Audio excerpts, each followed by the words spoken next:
is devaluing of human life, putting a price on each individual. The death panel isn't a firing squad. Sarah Palin made a point, I guess you could say in an inflammatory way. But when you implement a government health system, as they have found out in the UK and everywhere else on the planet, you are left with no other choice. That's just the way it is. Rationing is inevitable, and they know it. When will someone in the media expose all of the lies?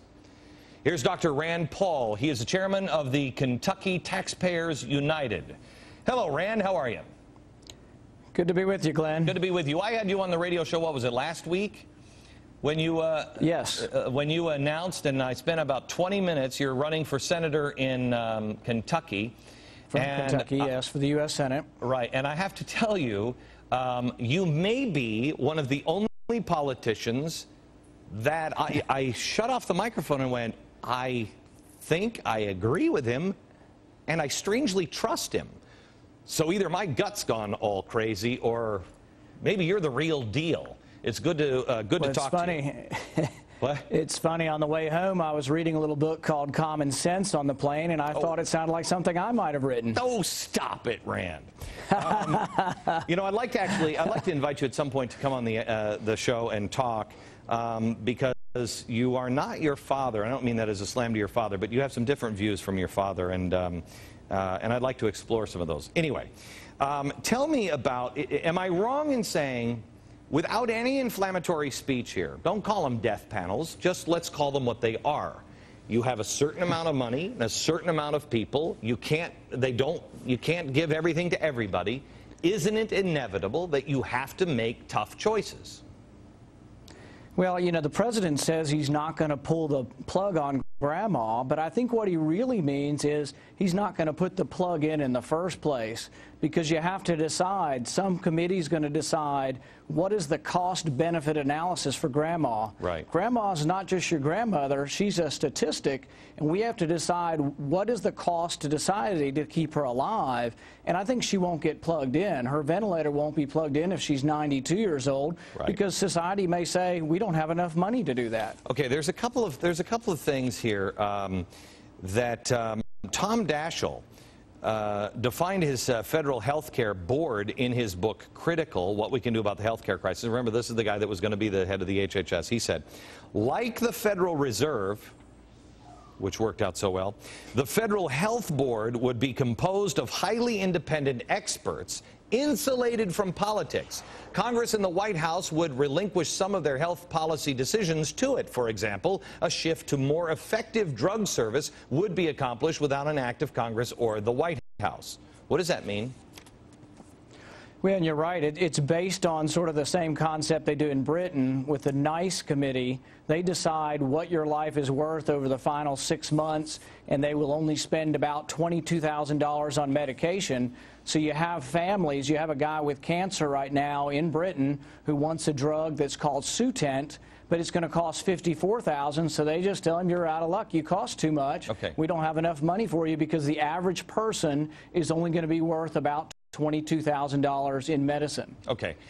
You know what, I could spend the time, and you know, viewers, you can look up, it's IMAC, and there's also the FCCCE. Those are two boards. One's, I think, in the stimulus package. Is it the stimulus package? And the other one is in the health care bill. And basically, these are the panels, the experts that will decide these things. But I'd rather, instead of going there, I would rather talk to you a little bit about, I've been thinking an awful lot about, okay, how do we fix this? How do we do this? First of all, let me just ask you the thing that I have not heard anybody talk about on rationing.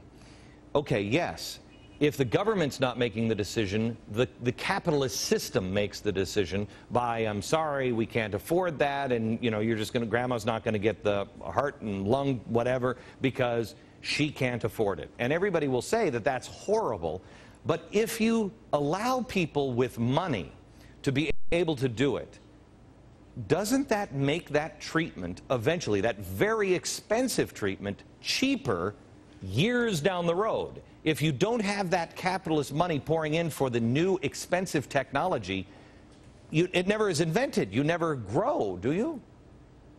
Exactly. I remember as a kid the first calculator, $300, and all I did was add, subtract, multiply, and divide, and now you get fabulous calculator/computer for $30. So yeah, the price comes down as you open up to the marketplace and more people can engage in buying the product.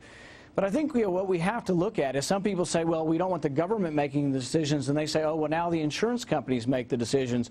What we need to do is figure out a system where the consumer or the patient gets to make more of his own decisions. Thank you. And there are possibilities for that. But our problem is what we do now is we're complaining about Obama's system, but nobody's presenting an alternative. What I'm saying is there is an alternative. What you need is multi-year insurance. You need health insurance to be more like term life insurance. If I have a heart attack today and I have term life insurance, I'm on a 20-year contract. They don't increase my rate. But if I have a heart attack today and survive, my health insurance will be doubled because I'm on a one-year contract. We need multi-year contracts. The other thing, and Rand, I'd love to have you back and talk about this. The other thing is insurance you should be able to buy across state lines. I mean, hello, it's the government that's wrecking this system. And also, you and I talked about an idea of giving tax breaks to doctors. I mean, here they are. There's these evil rich people. Give them tax breaks if they will go work in a clinic, if they will see, poor people. Let them write all of that off, and you'll let the system fix itself. But the government won't get out of the way. And that simple tax change could change quite a bit, because not only would physicians be able to deduct service they didn't get paid for or that they did voluntarily through charity, you could also get out of the way the middleman, the Medicaid system that is collecting all the taxes, swirling it around in your state capital and sending about 50 cents back to take care of people. All of a sudden it would be 100% of it taking care of the patient instead of 50% of it being lost in the bureaucracy of government. Okay.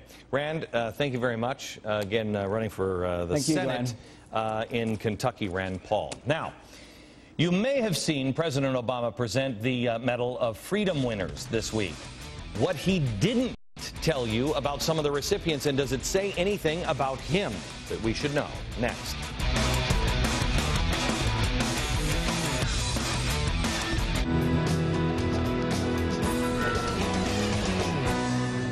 This program is brought to you by Pearl Vision. We want you to see more. Okay, you're all set. There's lots of things that make Pearl Vision different, like no surprise cost at our registers, and our offers are different too.